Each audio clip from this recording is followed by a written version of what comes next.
오늘 시장은 딱 한마디로 말하면 FOMC 앞두고 눈치 싸움하는 날이었어. 코스피는 살짝 밀렸는데 코스닥은 조용히 위로 올라간 그런 그림이야. 자, 그러면 지금부터 하나씩 천천히 짚어보자. 첫 번째는 지수 흐름이야. 코스피부터 보면 아침에 4159 근처에서 출발했어. 장 초반에는 4172까지 살짝 위로 치고 가면서 분위기 나쁘지 않았지.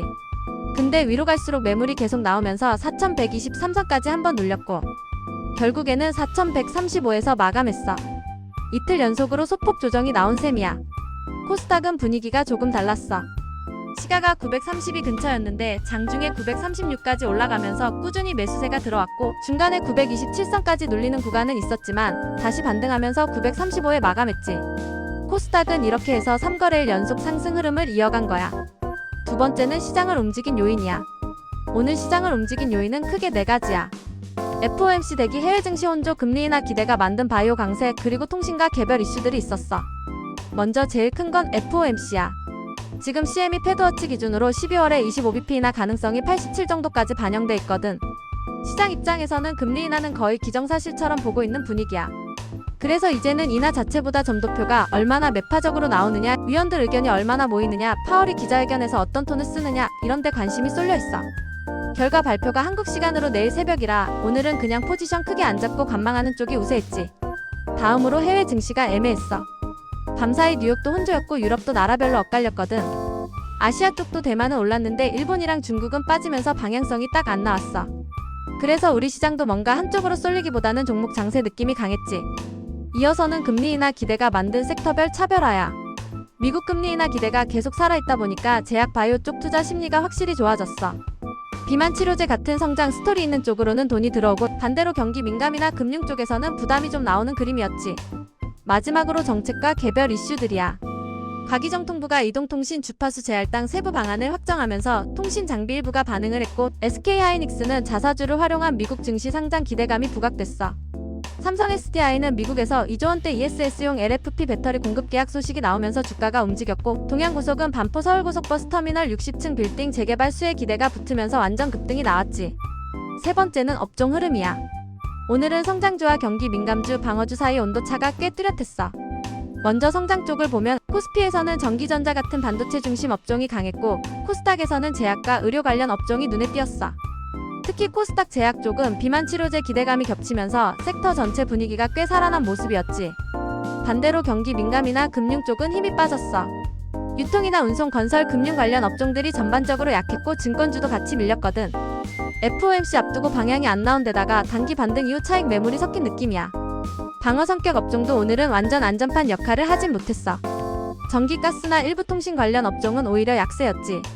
그 대신 오락문화나 일부 제조, 부동산 관련 업종이 조용히 받쳐주는 정도의 그림이었지. 네 번째는 특징 종목 흐름이야. 먼저 반도체와 AI 쪽부터 보면 SK하이닉스가 자사주를 활용한 미국 증시 상장 기대감이 부각되면서 3%대 강세가 나왔어. 삼성전자는 소폭 밀리긴 했지만 하이닉스가 시장에서 주도권을 잡아준 느낌이었지. 코스닥에서는 레인보우 로보틱스나 원익 IPS 같은 AI와 장비 쪽도 같이 움직이면서 관련주 전반적으로 분위기가 나쁘지 않았어. 이렇게 반도체와 AI가 오늘도 시장의 기본 바닥을 깔아준 셈이야. 이어서 2차 전지와 전기차 관련 흐름을 보자.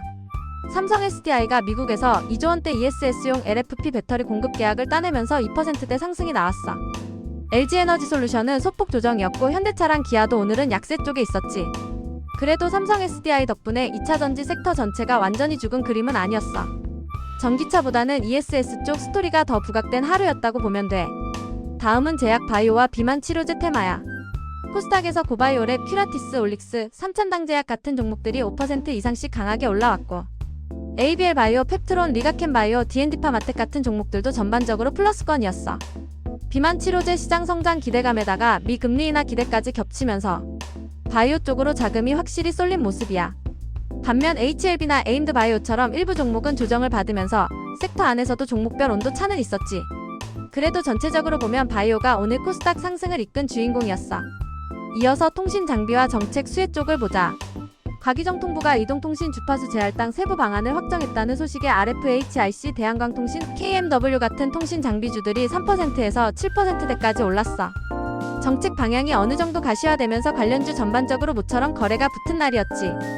다만 통신 3사 본체보다는 장비 쪽이 더 민감하게 반응한 흐름이었어. 이쪽은 정책 뉴스 나올 때마다 단기 트레이딩 수급이 빠르게 붙는 패턴이 계속되고 있어. 다음은 엔터와 콘텐츠 쪽이야.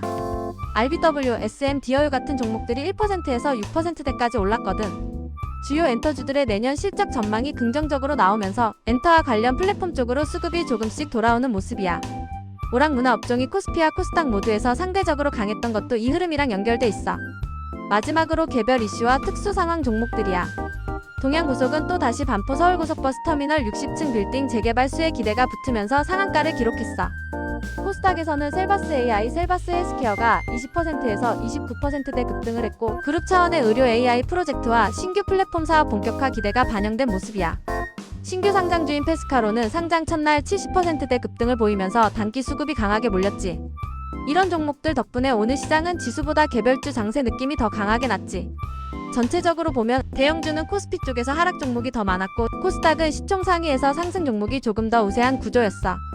지수보다는 테마와 개별 이슈가 시장을 끌고 간 하루였다고 정리할 수 있겠다. 다섯 번째는 수급 흐름이야. 코스피에서는 외국인이 3,737억을 순매수했고 기관이 3,003억, 개인이 886억을 순매도했어. 그림만 보면 외국인이 혼자 받아내고 기관과 개인이 같이 팔면서 조정을 만든 구조지. FOMC 앞두고 국내 기관이 포지션을 좀 줄이는 사이에 외국인이 반도체 중심으로 담는 모습이었어. 코스닥도 비슷하게 외국인이 987억을 순매수했고 개인이 497억, 기관이 34억 정도를 순매도했어. 바이오와 성장주 쪽으로 외국인 수급이 들어오면서 지수를 위로 끌어올린 흐름이야. 결국 오늘은 코스피와 코스닥 모두 외국인 매수, 내국인 매도라는 단순한 그림으로 정리할 수 있어. 여섯 번째는 거시 지표 흐름이야. 환율은 달러 원이 1,470원대에서 소폭 올라서 마감했어. FOMC를 앞두고 달러가 살짝 강해진 정도로 보면 되고 방향성이 크게 바뀐 건 아니야. 국채금리는 3년물이 3% 초반, 10년물도 3%대 중반에서 움직였어. 단기와 장기 금리 방향이 조금 엇갈리면서 시장이 당장보다는 중장기 통화정책 경로를 더 고민하는 분위기야. 채권 시장도 FOMC 결과를 기다리면서 포지션 조정이 중심이었고 전반적으로는 금리 부담과 미국발 훈풍 기대가 서로 줄다리기 하는 구도라고 보면 돼. 결국 내일 새벽 결과가 나와야 환율이든 금리든 방향이 좀 더 또렷해질 거야. 자, 이제 마무리를 해볼게. 오늘 시장은 지수는 살짝 흔들렸지만 안에서는 반도체와 바이오 정책 수혜주들이 각자 자기 스토리로 움직인 날이었어. FOMC를 앞두고도 외국인 매수가 들어왔다는 점은 나쁘지 않은 신호고 내일 새벽 결과에 따라 성장주와 경기 민감주 사이 힘의 균형이 다시 조정될 수 있겠다. 내일은 파월 발언 톤이랑 점도표를 보면서 금리 인하 속도에 대한 시장 해석이 어떻게 바뀌는지 체크하면 좋을 것 같아. 오늘 영상 도움이 됐다면 구독이랑 좋아요 한 번씩 눌러주고 우린 또 다음에 천천히 같이 보자.